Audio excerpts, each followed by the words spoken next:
Hello বন্ধুরা, পাবদা মাছের ঝোল যদি এইভাবে করা যায় তো খেতে খুবই ভালো হয় এবং খুব স্বাদও লাগে।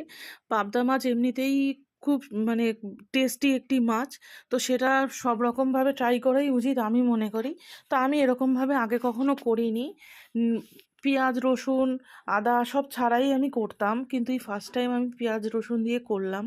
তো খেতে খুবই ভালো হয়েছে। সেই জন্য প্রথমে 2 পিস পাবদা মাছকে নুন হলুদ আর সর্ষের তেল দিয়ে মাখিয়ে নিয়েছি।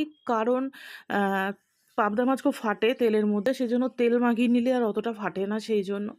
তারপরে তেলের মধ্যে আমি মাছগুলোকে ভালো করে ভাজা করে নিয়েছি। ভাজা করে তুলে নিয়ে সেই তেলের মধ্যে আলু আর বেগুনটাকেও আমি দিয়ে দিয়েছি। আলু আর বেগুনটাকেও একটু ভাজা করে নেবো।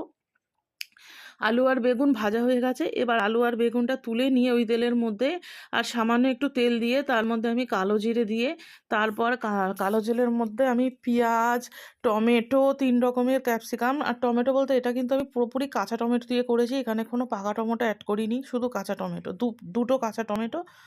আর নিয়েছিলাম 3 রকমের ক্যাপসিকাম। তার মধ্যে নুন হলুদ উম, দিয়েছি, জিরের গুঁড়ো ধনের গুঁড়ো লঙ্কার গুঁড়ো দিয়ে একটু নাড়াচাড়া করে নেবো কিছুক্ষণ। তারপর এর মধ্যে সামান্য একটু জল দিয়েছি।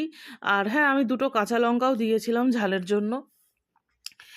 দিয়ে এবার একটু জল দেওয়ার কারণ হচ্ছে মশলাটা যাতে পুড়ে না যায়, সেই জন্য জল দিয়ে একটু নাড়াচাড়া করে সামান্য আদা রসুন বাটা, একদম মানে একদমই সামান্য, না দিলেও হয়, আমি সামান্যই দিয়েছিলাম। তো দিয়ে একটু ভালো মতন করে নাড়াচাড়া করে নিচ্ছি যতক্ষণ না মশলা থেকে কাঁচা গন্ধ চলে না যাচ্ছে ততক্ষণ পর্যন্ত। তারপরে উম, মশলাটা ভালো মতন করে ভাজা হয়ে গেছে, তখন আমি আলু আর বেগুনটাও দিয়ে দিয়েছি।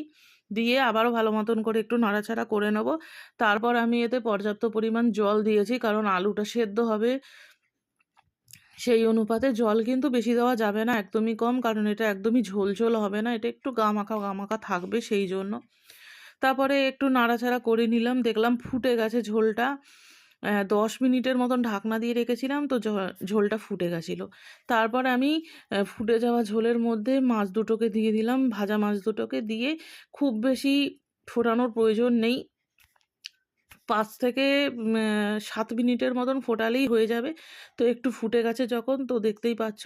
এবারে আমি নামিয়ে নেবো মাছটা, কারণ আমার মাছটা হয়ে গেছে। আর এর মধ্যে কিন্তু কোনো গরম মশলা অ্যাড করা যাবে না, তাহলে মাছের যে একটা সুন্দর গন্ধ, সেই গন্ধটা থাকে না। আর এই সব মাছে গরম মশলা অ্যাড করলে ভালো লাগে না খেতে, সেই জন্যই। তো দেখো আমার রান্নাটা একদমই হয়ে গেছে, তোমরাও একবার বাড়িতে এরকমভাবে রান্নাটা করে দেখতে পারো, খেতে কিন্তু খুব ভালো লাগে। আমার তো খুবই ভালো লেগেছে এবং বরেরও। হর হর মহাদেব।